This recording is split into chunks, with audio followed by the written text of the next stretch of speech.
Jefferson Robley says that you are definitely as a captain, the leader in practice, and that he never has to really get on you at practice because you just kind of do the right thing all the time.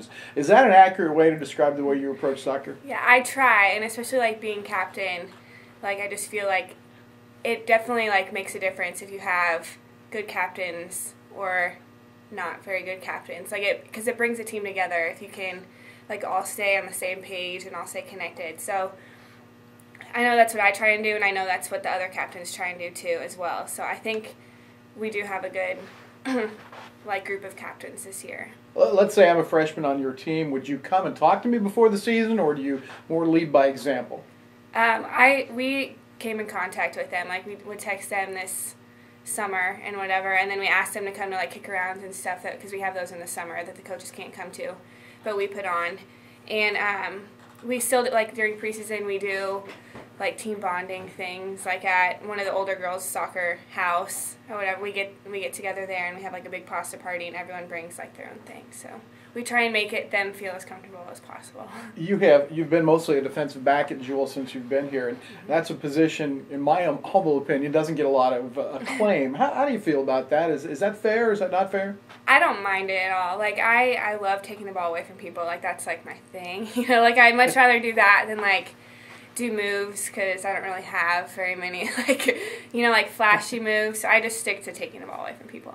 Well, do you ever get in your mind, boy, I'd really like to make a run all the way in and take a shot? Does that ever happen? Yeah, it does. And actually this year with our new formation, since I play like an outside back, we can, and we're playing more with like mids in the center, I can actually make more runs up the side of the field, which is I really like because I get to be involved more in the play. So you got to play a little bit up front early in your career here, correct? Mm-hmm.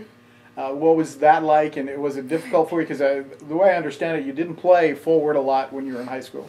I didn't play forward at all when I was in high school or in club.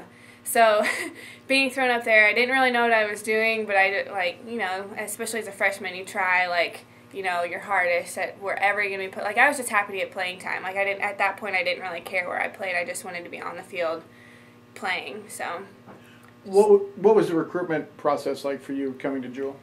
Actually, when I was, especially a junior in high school, I didn't really know if I wanted to play a collegiate sport. And then even when I got, a senior, I didn't know if I wanted to do soccer or track. Like, it was still kind of up for grabs. And so I was basically, through club soccer, you get a lot of, coaches talking to you. So I was just going through that. I hadn't even heard of William Jewell, really, until, Cassie Johnson. She played on my club team when I was a junior.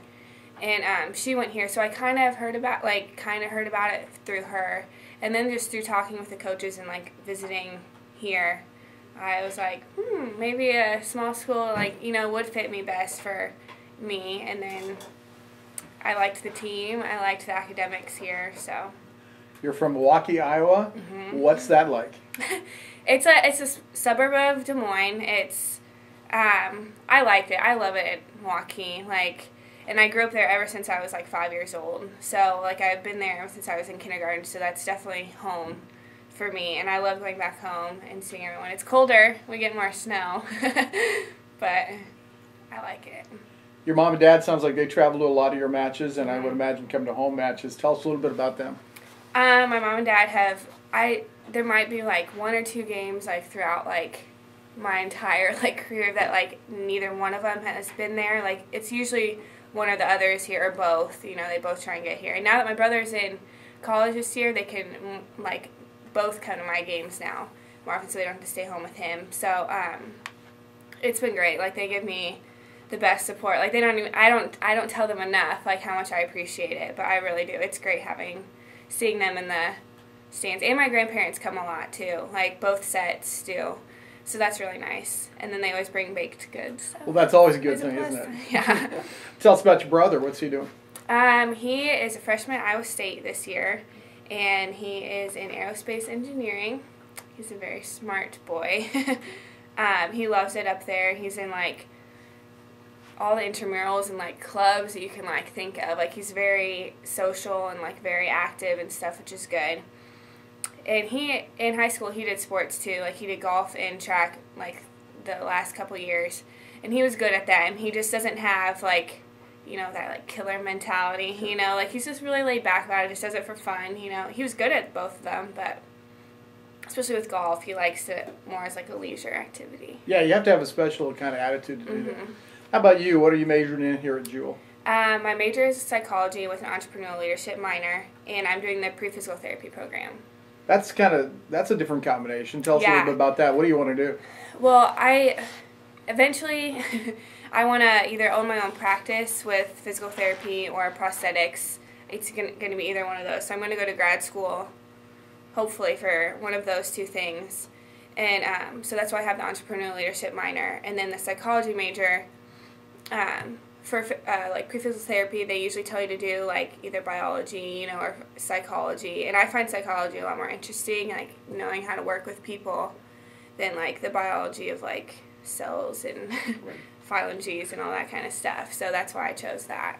Can you use psychology as a soccer player? Do you use it on the field? Yeah, you can actually. Like, you can, you know, you just like knowing how people work, you know, like how like everyone is so different, and like knowing that you just kind of have to realize that, and like how to work with certain people versus like some people don't take, you know, like constructive criticism very well, and you just kind of like have to, like, I know, like, especially when you get older, you kind of like need to, but like some people just don't, so you just need to know how to work with, like, this person might want to be yelled at if she's doing something wrong in the field, and like so she gets back into it, but this person might need to pull her off on the side, like whenever you can like find a chance, and just like talk to her like calmly, and you know, and say it just depends on the person. And you kind of like psychology kind of taught me how that like everyone is different in their own way with that. Renee, you're talking like a coach. Have you ever thought about doing any of that? I have. It's always been in like the back of my mind. It's just when I like grow up and like have a family, like I don't know if I really want to coach, because I wouldn't be able to like go to my kids' games, you know, and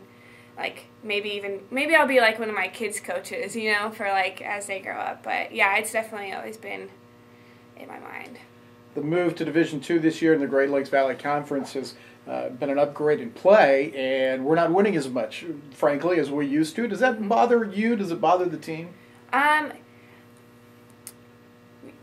We don't like to lose, and like especially from last year when we didn't lose very much at all. Like it was definitely like a change, you know, like coming in and just being like 500, you know, it's definitely different. But we do we see that the competition is different, like it's tougher, and but we are a good team, and that's what we try and like make sure that everyone knows, like, we are a good team, like, we're good, and we're going to have success. Especially these past few games, we've definitely been, like, figuring stuff out, like, as a team more, so everyone still has that confidence level that we're still going to be good, and we still can compete at this level, and we're going to do well this year and the years to come, even though we were in NAI last year.